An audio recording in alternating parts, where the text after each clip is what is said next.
ඡන්දය භාවිතයේදී ඡන්දදායකයන් බුද්ධිමත්ව කටයුතු කරන්නේද?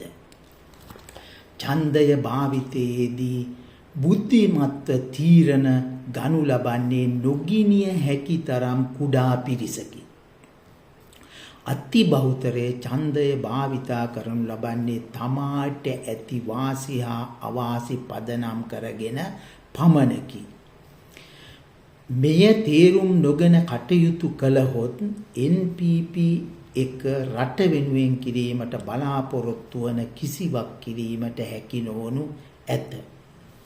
පසුගිය මැතිවරණවලදී NPP එක ජයග්‍රහණය කරනු ලැබුවේ මිනිසුන් බුද්ධිමත්ව ඡන්දය භාවිතා කිරීම නිසා නොවන බව පැහැදිලිව තේරුම් ගත යුතුය. NPP ජයග්‍රහණයේ ප්‍රධානම හේතුව වන්නේ රනිල් වික්‍රමසිංහ විසින් බහුතර ජනතාව මත පටවන ලද අධික ආර්ථික පීඩනයයි. මේ නිසා බහුතර ජනතාව දැඩි දරිද්‍රතාවයෙන් ජීවත් විය. එම තත්ත්වයේ යටතේ මාලිමාව ගැන ඊතරම් විශ්වාසයක් නොතිබුණද වෙන විකල්පයක් නොවිය. එය මෙවර පළාත් පාලන ඡන්දයේදී ඡන්දදායකයන්ගෙන් හැසිරීමෙන් පැහැදිලිව පෙන්눔 කරයි. එසේ වන්නේ බහුතර ජනතාවගේ දරිද්‍රතාවය අඩු කිරීම වෙනුවෙන් රජය දැක් වූ උදාසීන හැසිරීමයි. එනම් භාණ්ඩ මිල පහළ දැමීමට කටයුතු කිරීමේ උදාසීන බවයි. ඡන්දය අඩුවීමට හේතු දක්වන බොහෝ දෙනා දක්වන හේතු උගත් මධ්‍යම පන්තියට අදාළ ඒවා වේ. නමුත් භාණ්ඩ මිල අඩුවීම සමස්ත ජනතාවට අදාළ වන බව තේරුම් ගත යුතුය. නැවතත් මතක් කරන්නේ මිනිසුන් ඡන්දය ලබා දෙන්නේ තමාට ඇති වාසි සහ අවාසි සලකා ගෙනම පමණක් බවයි. දරිද්‍රතාවය අඩු කිරීමට රජය පැත්තෙන් කර ඇති දේ සලකා බලමු. රජය පැත්තෙන් දරිද්‍රතාවය අඩු කිරීමට බොහෝ දේ කර ඇතැයි ඔවුන් කියන බැවින් රාජ්‍ය නිලධාරීන්ගේ වැටුප් වැඩි කිරීම. මෙය වැටුප් වැඩි වූ අයට මෙන්ම සමාජයේ තවත් යම් පිරිසකට මෙහි ප්‍රතිලාභ අත් වුවද එම කණ්ඩායමට ඒ ගැන අවබෝධයක් නොමැත. එනිසා බහුතර ජනයාට අවාසිදායක හැඟීමක් ජනිත වන බව තේරුම් ගත යුතුය. එයින් අදහස් කරන්නේ රජයේ නිලධාරීන්ගේ වැටුප් වැඩි කිරීමෙන් බහුතර ජනතාවට ඇතිවන හැඟීම වන්නේ තමන්ට අවාසිදායක බවයි. එය පැහැදිලිව තේරුම් ගත යුතුය. ඒ තවදුරටත් පැහැදිලි කරන්නේ වැටුප් වැඩි නොවූ අයට මේක බලපාන බව වැටුප් වැඩි නොවූ අය විසින් තේරුම් ගන්නා බවයි. පොහොර සහනාධාරය ලබා දීම. මෙය ඡන්දයේදී වාසිදායක ලෙස බලපා ඇතත් එම සහනාධාරය ලැබෙන්නේ සමාජයේ යම් කොටසකට පමණි. මෙය අපිට පෙන්눔 කරනවා අනුරාධපුරයේ පොළොන්නරුව ඒ වගේම කුරුණෑගල දිස්ත්‍රික්කවලදී ලැබුණු ඡන්ද ප්‍රමාණය සලකා බැලීමේදී පොහොර සහනාධාරය මේ රජයට වාසිදායක ලෙස බලපා ඇති බව.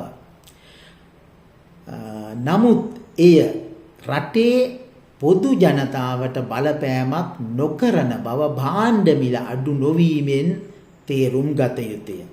අප රටේ වෙළඳපොළ හැසිරීමේ ඇති බරපතල දෝෂ නිසා එම සහනාධාරය සමාජයේ පුරා පැතිර නොගිය බව තේරුම් ගත යුතුය. දීවරයන්ට ලබා දුන් ඉන්ධන සහනාධාරය සලකා බලමු.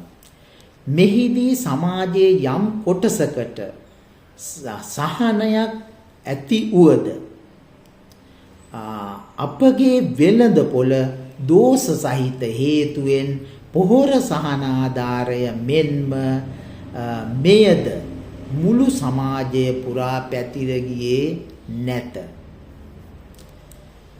පාසල් දරුවන්ගෙන් යම් කොටසකට පාසල් පොත් ලබා ගැනීමට රුපියල් 6000ක් සහ සපත්තු ලබා ගැනීමට රුපියල් 3000ක් ලබා දීමත් නොඑක් ආකාරයේ දීමනා ලැබූ අයට ඔවුන්ගේ දීමනා වැඩි කිරීමත් මගින් යම් ජන කණ්ඩායමකට පමණක් සීමා වූ සහනයක් ලැබුණි. නමුත් මෙම ජන කණ්ඩායම ඊතරම් විශාල ප්‍රමාණයක් නොවන බව මුළු සමාජයම සැලකූ විට තේරුම් ගත යුතුය. හොඳින් සිතා බලන්න. මාලිමාවට අහිමි වූ ඡන්ද 24 ලක්ෂයෙන් අති බහුතරය ඉහත සඳහන් කළ සහන කිසිවකට ඇතුළත් නො වූ පිරිසයි.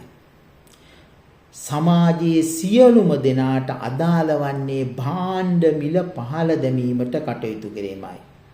රාජ්‍ය නිලධාරීන් දෙන උපදෙස් මත පමණක් කටයුතු කිරීම හානිකර බව රජය විසින් සිහි තබා ගැනීම අත්‍යවශ්‍යය.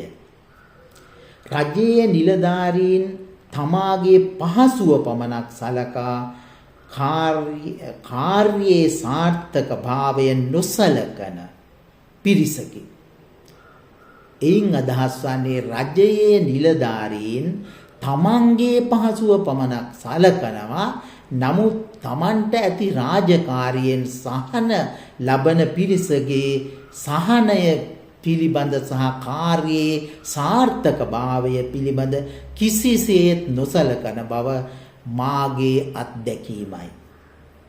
අඟහරුවා දින ඡන්දය පැවැත්වීම ඒ සඳහා හොඳ උදාහරණයකි. එය පැහැදිලිව තේරුම් ගත යුතුය. ඔබ සැමට යහපතක්ම වේවා.